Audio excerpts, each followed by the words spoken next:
કૃષ્ણ.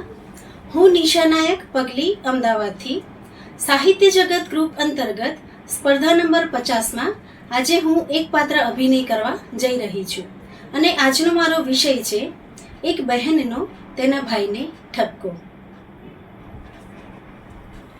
બા, બાપુજી, ઓ બા, ક્યાં છો તમે બાપુજી? જુઓ તમારી દીકરી તમને મળવા આવી છે.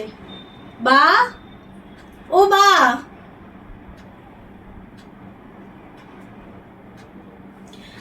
અરે અરે, બસ મોટા ભાઈ બસ, તમારા પગને ત્યાં જ થંભાવી દેજો. ખબરદાર જો તમે એક ડગલું પણ આગળ વધ્યા છો તો. અરે, આવું કરતા પહેલા તમને એક વખત પણ લાજ ના આવી? તમને સહેજ પણ શરમ ના આવી? જે બા બાપુજીએ તમને હાથ પકડીને ચાલતા શીખવ્યા, તમારા પગ પર ઊભા રહેતા શીખવ્યા અને આજે આ સમાજમાં તમને એક મોભીદાર માણસ બનાવ્યા અને આજે તમે એમને એ હાથ પકડીને ઘરની બહાર તગેડી મૂકો છો. તમને સહેજ પણ શરમ ના આવી મોટા ભાઈ?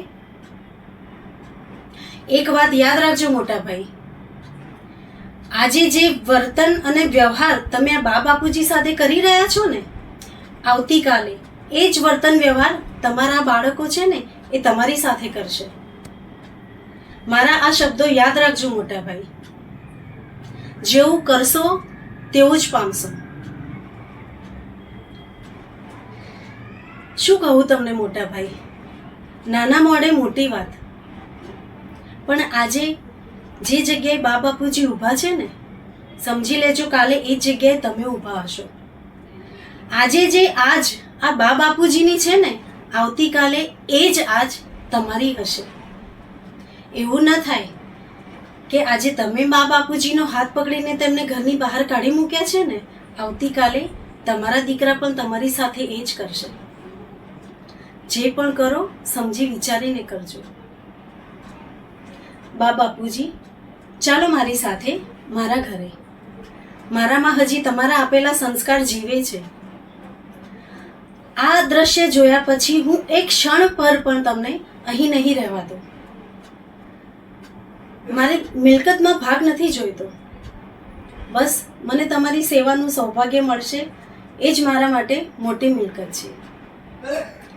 એક વાત કહું મોટા ભાઈ, સમાજની કડવી વાસ્તવિકતા છે કે જ્યારે માણસ બે પૈસે સુખી થાય છે ને, ત્યારે તેની આંખો છે ને એ પાછળ જતી રહે છે અને તેને સારા નરસાનું કોઈ જ ભાન નથી રહેતું. તે સારું કરે છે, ખરાબ કરે છે, એની એને કંઈ જ ખબર નથી હોતી. અને આજે એ જ વસ્તુ કદાચ તમારી સાથે થઈ રહી છે. માટે તમે આજે ન કરવાનું કામ કરી રહ્યા છો. એક વાત યાદ રાખજો મોટા ભાઈ,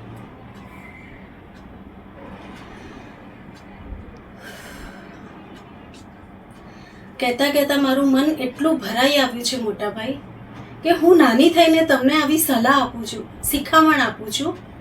મને સહેજ પણ નથી ગમતું, પરંતુ મારું મન મારા બા બાપુજી માટે ખેંચાઈ આવ્યું છે. આ દ્રશ્ય જોઈને ખરેખર મારી આંખોમાં આંસુ આવી ગયા છે. તમે વિચારો, તમારા નાના નાના બાળકો જ્યારે આ દ્રશ્ય જોવે છે તો તેમના મગજ ઉપર, મન ઉપર શું વીતી હશે? એક વાત યાદ રાખજો મોટા ભાઈ, કોઈના આશીર્વાદને પાત્ર બનજો, પરંતુ તેમના શ્રાપને પાત્ર ન બનતા. કારણ કે સારું ખોટું જે પણ કાર્ય કરશો બધું અહીં જ ભોગવીને જવાનું છે. ઉપરવાળાને એટલી પ્રાર્થના કરીશ કે આજે બા બાપુજીએ જે આ દ્રશ્ય જોયું છે ને, ભગવાન તમને ક્યારેય એ દ્રશ્ય ન બતાવે. જય શ્રી કૃષ્ણ મોટા ભાઈ. ચાલો બા બાપુજી, જય શ્રી કૃષ્ણ.